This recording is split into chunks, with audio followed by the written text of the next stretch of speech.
ಅಂದ್ರೆ ಮರಣದ ಬಗ್ಗೆ ಯಾವುದೇ ಭಯ ಇಲ್ಲದಿರುವಂತಹ ಆ ರೀತಿಯ ಒಂದು ಸಹೋದರಿಯನ್ನು ನೋಡ್ಲಿಕ್ಕೆ ಸಾಧ್ಯ How ಆಗ್ತದೆ. is this woman so sure that she is going to heaven? ಯಾವ ರೀತಿ ಆ ಸಹೋದರಿ ಇಷ್ಟು ಖಂಡಿತವಾಗಿಯೂ ಗ್ಯಾರಂಟಿಯಾಗಿ ಇದು ಆ ಮಗಳು ನಾನು ಪರಲೋಕಕ್ಕೆ ಹೋಗ್ತೇನೆ ಎಂಬುದಾಗಿ ಹೇಳಲಿಕ್ಕೆ ಸಾಧ್ಯ? Because when Jesus died, he died our death, not his death. ಯಾಕೆಂದ್ರೆ ಯೇಸುವೆ ಶಿಲುಬೆ ಮೇಲೆ ಮರಣವನ್ನು ಹೊಂದಿದ್ದು ಅವರ ಮರಣ ಅಲ್ಲ ಪ್ರಿಯರೇ, ನಮ್ಮ ನಿಮ್ಮೆಲ್ಲರ ಮರಣವನ್ನ ಅವರು ಸ್ವೀಕರಿಸಿ ನಮ್ಮ ಮರಣವನ್ನ ಅಲ್ಲಿ ಶಿಲುಬೆಗೆ ತೋರಿಸಿದ್ರು. Jesus died by faith. He did not die because of suffering or because of bleeding. ಈಗ ಅಲ್ಲಿ ನಾವು ನೋಡ್ತೇವೆ ಯೇಸುಸ್ವಾಮಿ ಅಲ್ಲಿ ಮರಣವನ್ನು ಹೊಂದಿದ್ದು ವಿಶ್ವಾಸದ ಮೂಲಕ ಮರಣವನ್ನು ಹೊಂದಿದ್ರು ಹೊರತು ಯಾವ ಕಾರಣಕ್ಕೂ ಅಲ್ಲಿ ರಕ್ತಸಿಕ್ತವಾಗಿಯೋ ಗಾಯಗಳನ್ನ ಯಾತನೆಗಳನ್ನ ಅನುಭವಿಸಿ ಅಲ್ಲಿ ಸಂಪೂರ್ಣವಾಗಿ ಅಲ್ಲಿ ಮರಣವನ್ನು ಅಪ್ಪಿದ್ದಲ್ಲ. That is why the Bible says he first said it is finished and gave up his spirit. ಅದಕ್ಕಾಗಿ ಅಲ್ಲಿ ಯೇಸುಸ್ವಾಮಿ ಹೇಳ್ತಿರುವುದು ಮೊದಲು ಬಾಯಿ ತೆಗೆದು ಹೇಳ್ತಿದ್ದಾರೆ ಎಲ್ಲವೂ ಮುಗಿಯಿತು, ಅದಾದ ನಂತರ ಅಪ್ಪ ನನ್ನ ಆತ್ಮವನ್ನ ನಿಮ್ಮ ಕರಳಿಗೆ ಒಪ್ಪಿಸಿಕೊಡ್ತೇನೆ ಎಂಬುದಾಗಿ ಹೇಳ್ತಾ ಇದ್ದಾರೆ.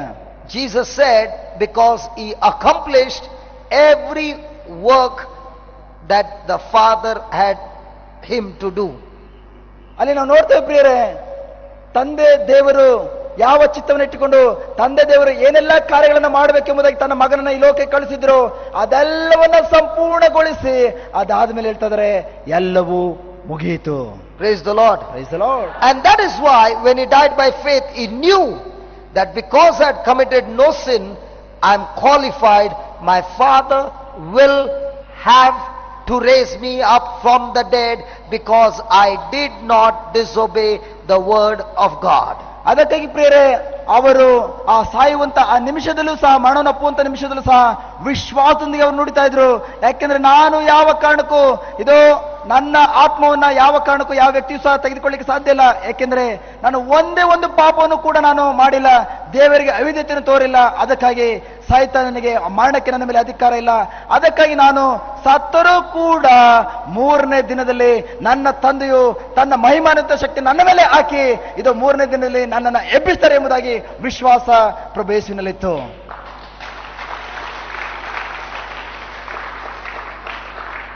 That is why, just 2 minutes. That is why